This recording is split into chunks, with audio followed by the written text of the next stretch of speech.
Coming up on Unpacked. Uprooting kids when they're growing up is very difficult. A lot of people who hate on you or who are jealous towards you literally admire you and wish they could be in that space. Yeah, I love the fact that you have such a positive attitude. Did you ever feel like you don't belong? I consider myself a lot more African than just South African or Congolese.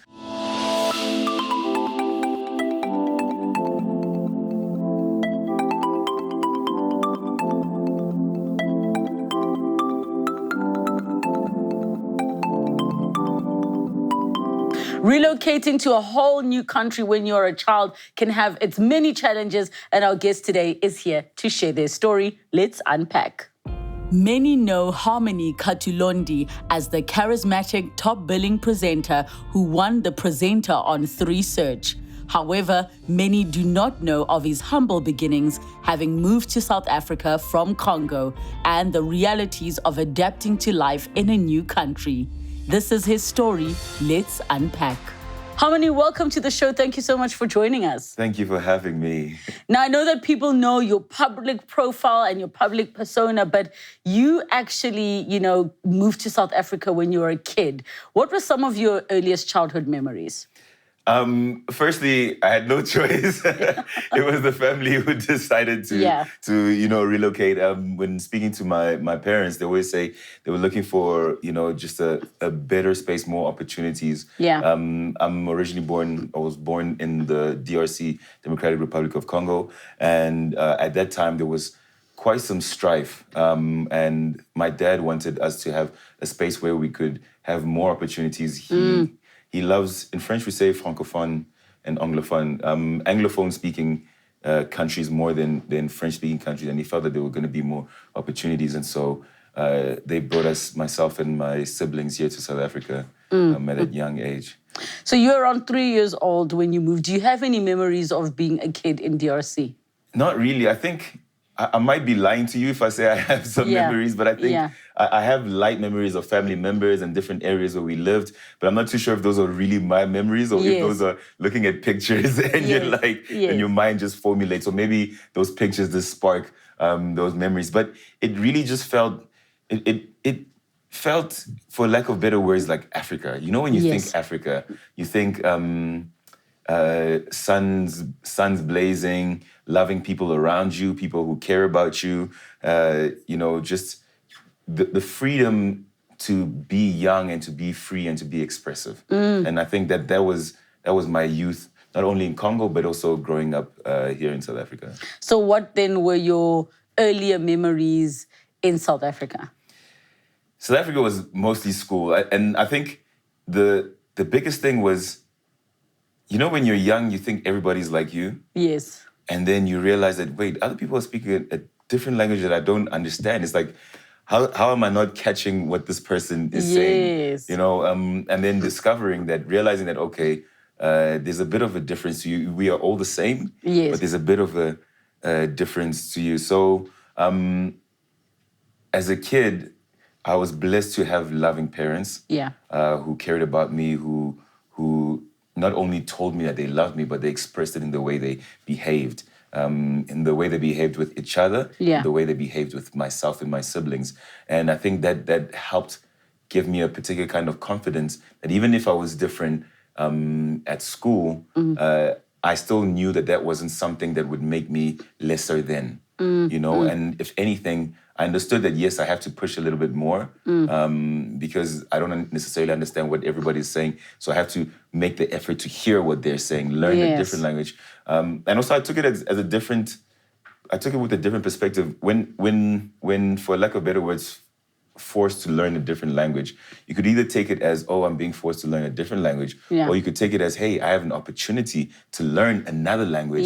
Meaning if I knew 3 languages, now I know 4, which kind of opens up your doors in terms of opportunities. So in terms of earliest memories, literally just trying to figure out what everybody is saying. It almost became like a game now, trying to figure out what everybody is saying. But the beautiful thing was that a lot of the South African languages are close to, the Bantu languages some words are very close to some of the words back home. So what are the languages that you speak at home? At home, I speak English, French, a language called Lingala, which is one of the native languages there.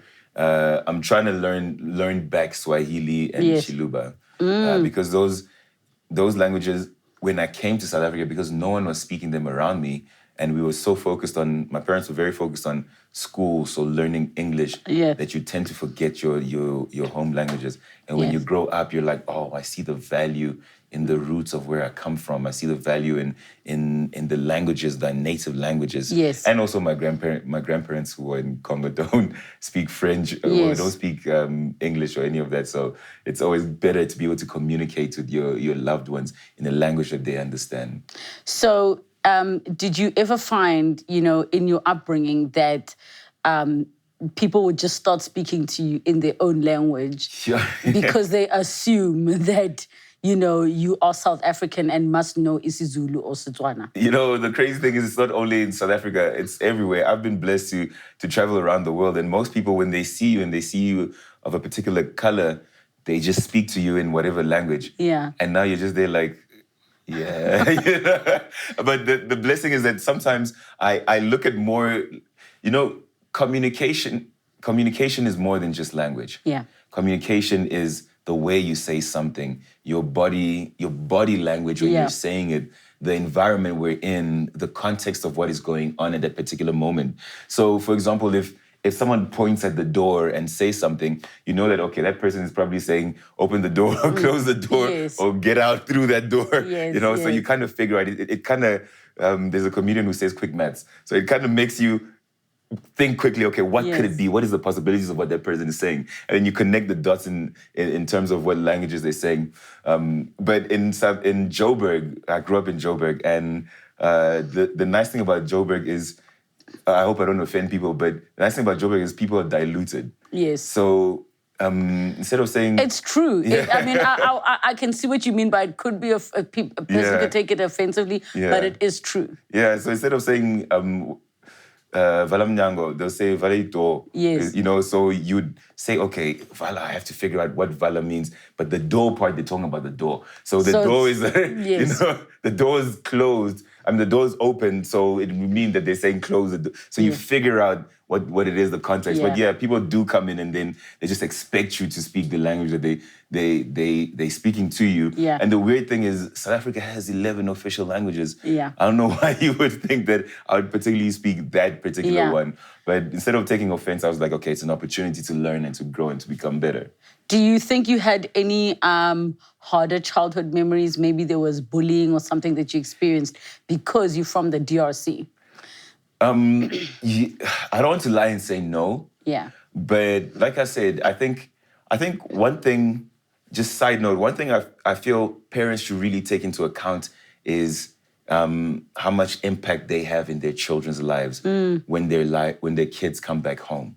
That critical time, because kids spend a lot of time at school, and then when they get home, it is really important that you kind of set a particular atmosphere and you set a particular tone in your own home. The reason I said that was so that it's a precursor to me saying that there was, I don't think I was bullied because, one, I was, from a young age, I realized that I was different. I stood out literally and figuratively, so I was taller than all the other kids. Yes. I spoke a different language. I had a name like Harmony. It was totally different, Yes. So you were always seen as something different. And instead of it being a crutch, I used it as an opportunity. I used it as an advantage. Yeah. So there were kids who would try to I like to say I use the word try intentionally because sometimes when they do it, they're trying to make you feel bad about yourself. Sometimes they don't know that that's what they're doing because it's what their parents or their background does to them. But when they try to do it, because I come from a particular home, you almost divert that energy, if I can put it that way. So when they come and they try this or say whatever it is, I remember there were a lot of songs back in the day that had derogatory terms towards foreigners and things like that. So you would just switch it up, and also you'd go home and have a conversation with your parents. Yeah. You'd be like, "Oh, this is what happened at school," and your parents would tell you, it's because of this, that." And sometimes, a lot of the times, when people say jealousy is another form of admiration. Admiration, yes. It's like it's a twisted form of admiration. A lot of people who hate on you or who are jealous towards you literally admire you and wish they could be in that space. Or admire something about you, but they can't take their ego aside enough to give you, the necessary accolades or the necessary praise for it. So that is some of the things that my parents would teach me. And when you'd go and you'd be like, they would tease you about being tall, but then you'll be like, but being tall is a good thing. You know what I'm saying? Or speaking a different language, and they'll say, well, you don't speak this, whatever. But it's like, okay, but I speak French and everything else. You know what I'm saying? So it's like what they're saying is meant to be bullying or disrespectful, but to me, I would twist it and turn it to be something positive. There's always two ways to see something. You could either choose to see it negatively, or you could always choose to see the positive end of it. Did you ever become acutely aware of some of the sentiments in South Africa around the conversations of foreigners? And let's be real, whenever that conversation happens, it's referring to Black foreigners and not European foreigners or like American foreigners, for example. I was literally going to say that when you were asking me the question. I was thinking about it. It was sad to see how Africans treat Black foreigners differently from how they treat non-Black foreigners or mostly Caucasian counterparts. Because I've got family members who are Caucasian, and so you see the interaction when they're here. It's like, oh, okay, why is it different? Unfortunately, there is a large number of individuals who are doing negative stuff in South Africa. The weird thing is that there could be more people who are doing good in South Africa than people who are doing bad, but the bad stuff gets more recognition. So, and everyone puts you in a group.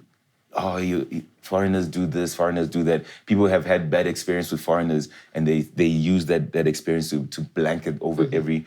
Meanwhile, there are not millions, but there are a lot of foreign doctors who have saved countless lives. There are a number of foreign teachers, there are a number of foreign, just individuals who are making a difference in South African lives and also in the economy of South Africa. So that prejudice was always there. It was always there. But it's sad to see that some people's minds were limited to just seeing foreigners a particular way. And was it something you became aware of, pre-unrest at times in the country, or it was something that you only became aware of where now it's like in the media, you're hearing about the big news stories? I think... so when we came, I think it was like 92, 93, if I could remember correctly. That was just before elections, 94. And you have to remember that to the apartheid regime, Black is Black. It's not, they couldn't tell, most of them couldn't tell the difference between a Congolese Black, a Nigerian Black, and a South African Black. Also, did they care? You know what I mean? Like, you know what I'm saying? They actually care. So now you're getting prejudice from them, and then you're getting prejudice from those who realize that you're not actually South African, and it's almost like it was a whole situation. But for me, it's been an interesting journey that you could take personally. You could say, oh, why me? Or like I said earlier on, you could change it to use it as fuel to push more. When I was in primary school, I don't know why, but you would work 10 times harder to succeed because you know that, hey, man, here, the rest of the kids can go back to the rural areas and they're fine. Us, there's no going back to the rural areas. You know what I'm saying? At that time, there was strife there. And you have to understand that when I think of my parents, I think the strife must have been so bad that they would choose apartheid South Africa to live in. I shouldn't be laughing. You know what I'm saying? What you're saying, that side, you know what I'm saying? Because every time I think about it, it's like, man, what kind of struggles were we running from that you're choosing to live to risk this trouble more than that side, you know. And I'm hoping that the viewers are actually listening to what you just said. Like, it's so deep when people ask yourself, why don't you go back to your country? It's like, listen, if people left their country and the better choice was apartheid South you know Africa. What I'm saying? It's so deep. Where people are being put in jail for 27 years for you know what I'm saying? That's where you're choosing to go. Yeah, like, then things were bad. Then things were worse that side. I think South Africa, in the context of Africa, South Africa is still new. Yeah, it's still the young kid on the block in terms of independence, and ironically, a lot of the things we're going through now in South Africa in terms of looting and power struggles and all of those things were things that happened in Africa a long time ago. Yeah. You know what I'm saying? And I think a lot of foreigners are just like, oh, okay. A lot of black foreigners are like, oh, this is what was happening at this time. This was happening at this day and age. I think that what you're saying about South Africa being the newbie in terms of independence, I mean, do you think that many South Africans are missing out on the lessons we could be getting from the older independent countries on our continent because of whatever prejudices we have? Definitely. I think whenever someone is or something is foreign to you, you should take time to learn from it.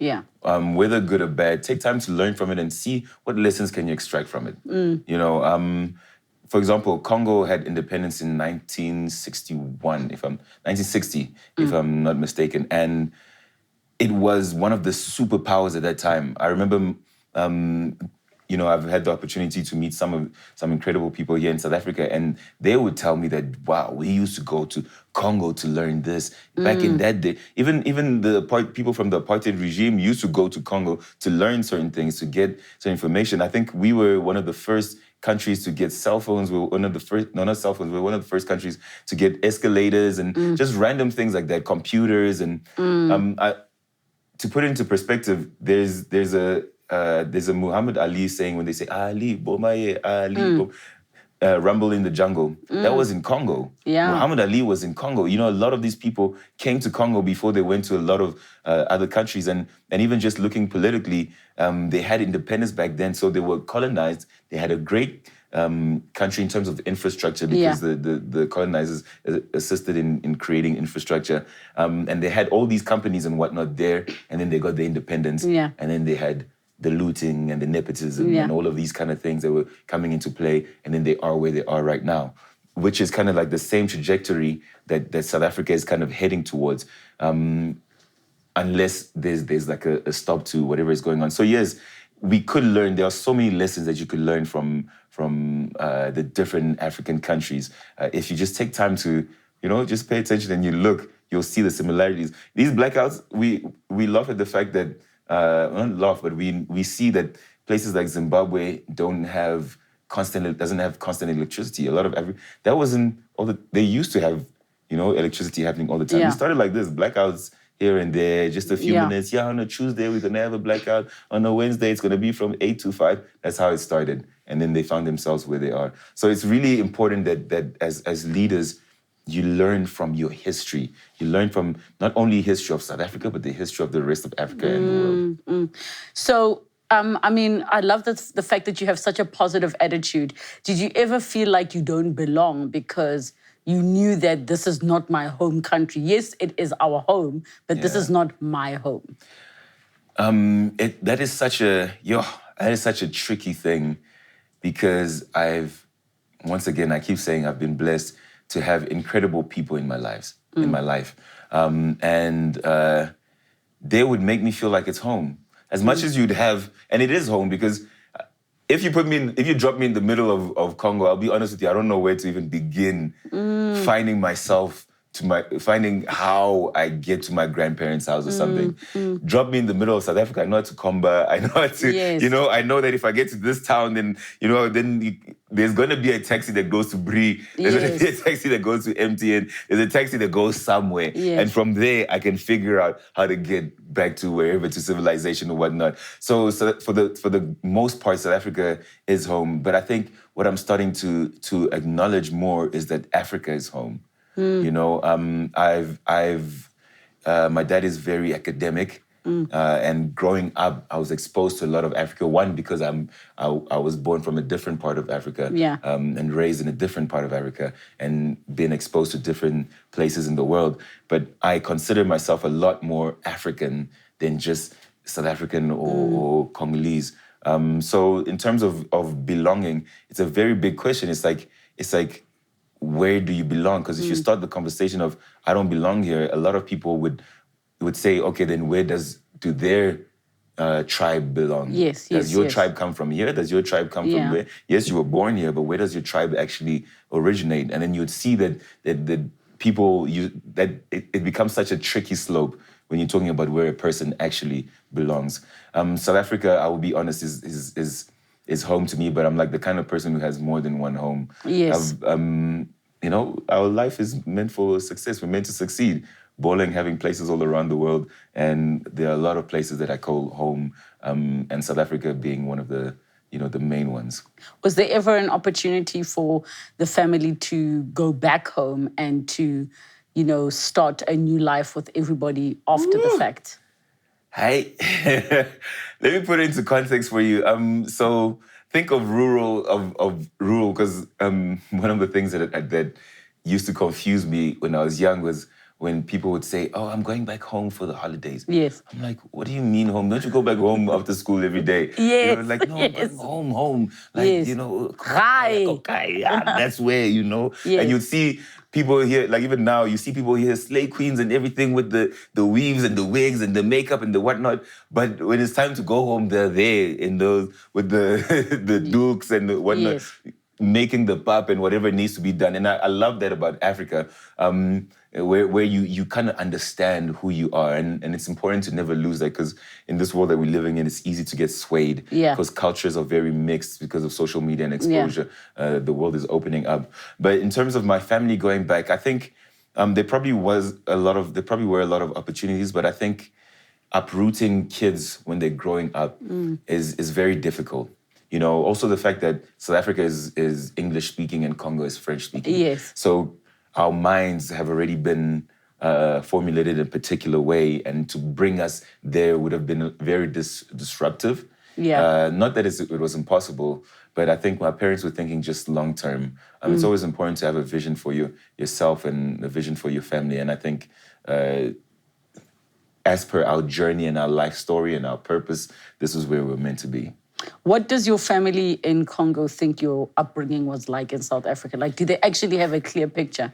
They think we're bowling. I don't know why. There's this Congolese word called poto. Poto means, it kind of means like international. So South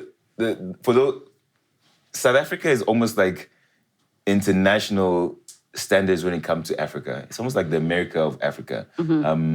Because a lot of the things are more developed. Because we're late in terms of independence, roads, infrastructure is still proper, utilities, so electricity, water, running water, and all of that stuff is still proper in majority of South Africa. So when they come here, the airports, first of all, shout out to South Africa, because I've been to a lot of airports around the world, and places like OR is it's top up notch. there. It's top notch. So when they arrive, imagine you coming to this massive thing, and you've got Tate or Tambo standing there, and you're coming out, and it's a whole vibe. So they literally think we're bowling. Like, they see it's even worse now with Instagram and social media, where you have lives and you're walking around and they see the background and everything. So most of them think that we're bowling this side, and because we're always sending things back there, they have a perspective of like you having a better life on this side.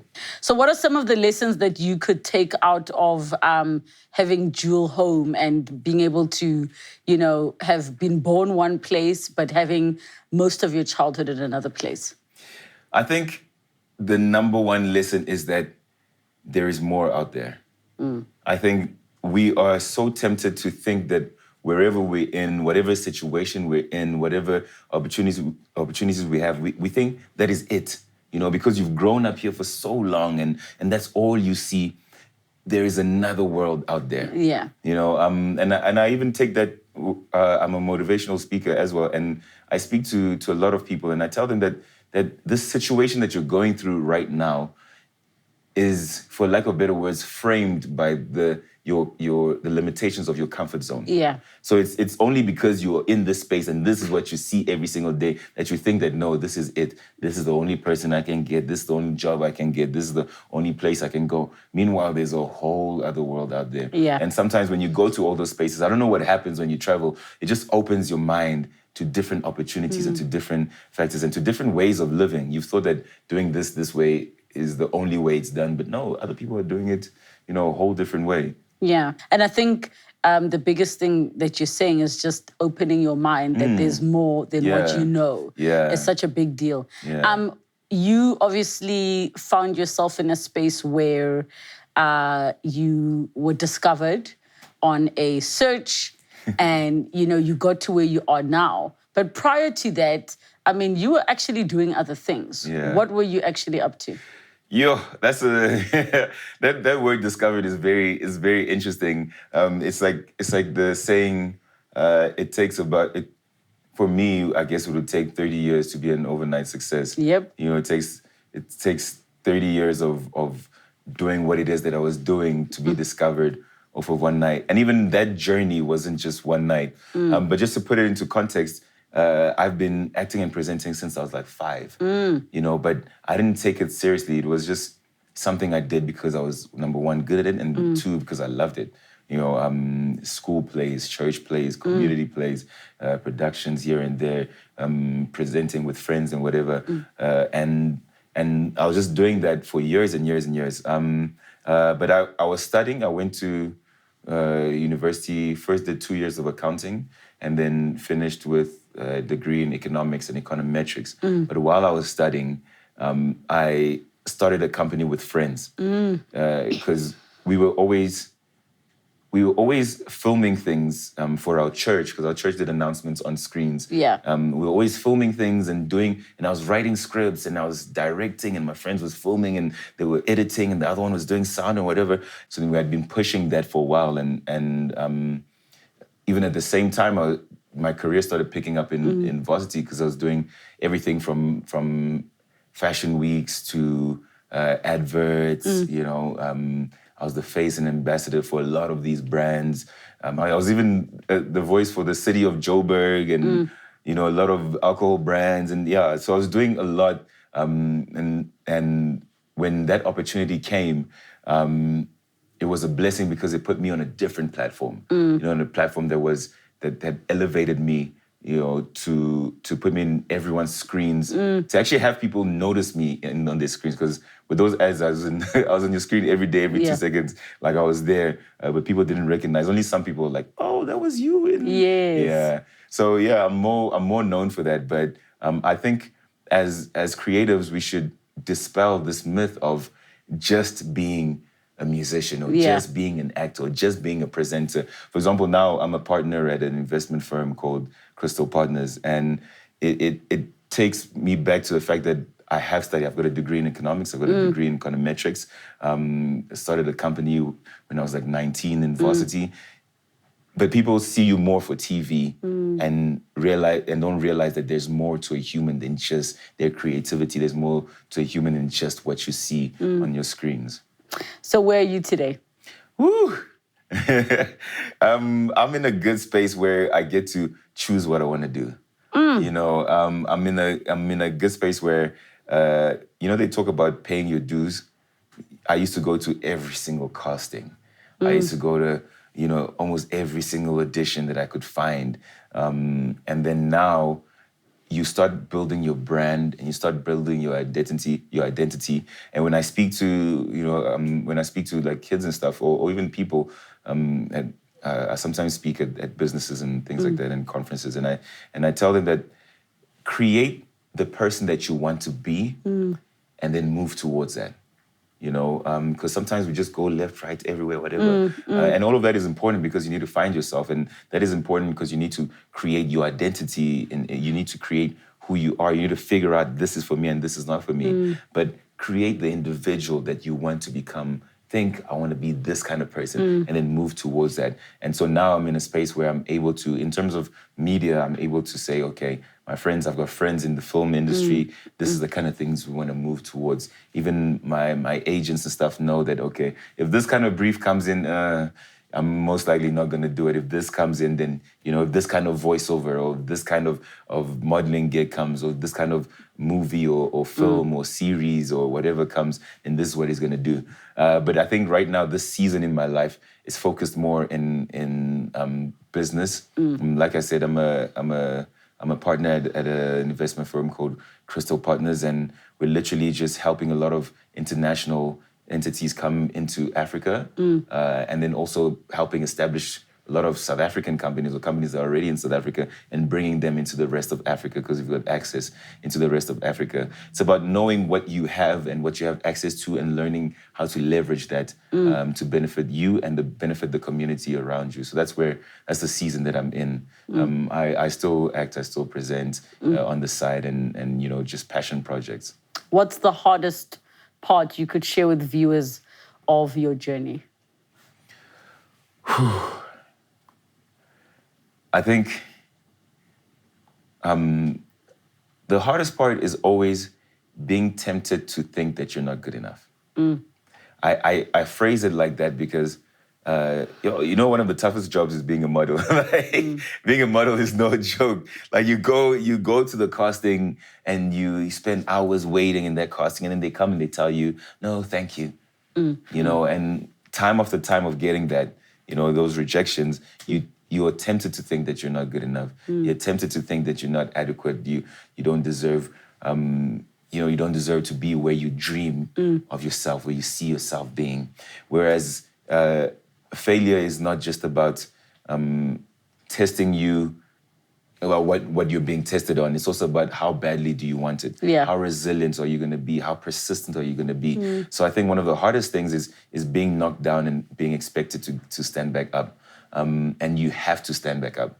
I think for myself, and I think for many of the other people watching, there is a purpose for your life, and there are destinies attached to your purpose.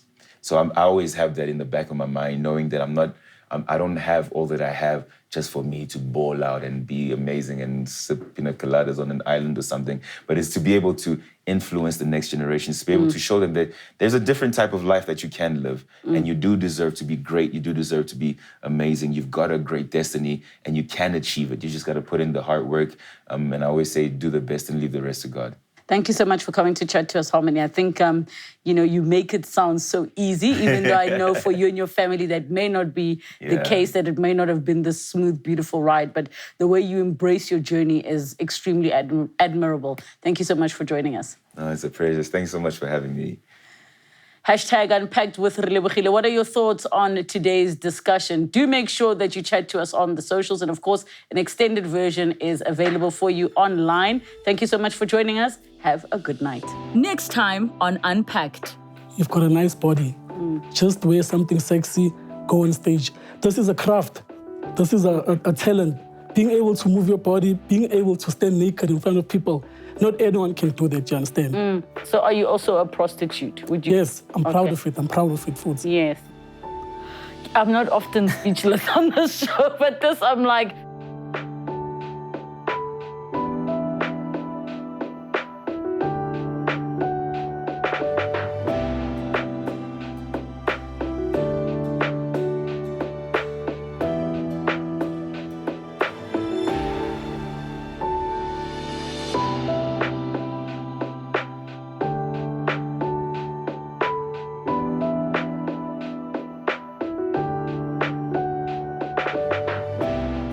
thank you so much for watching Unpacked with Relebogile Mabotja. Make sure you subscribe to my channel where you can get to watch more episodes. But more importantly, you can be part of our online community. Comment down below, share with us who you'd like to see on the show, what story you'd like us to discuss. We love engaging with you. Keep it coming and don't forget to subscribe.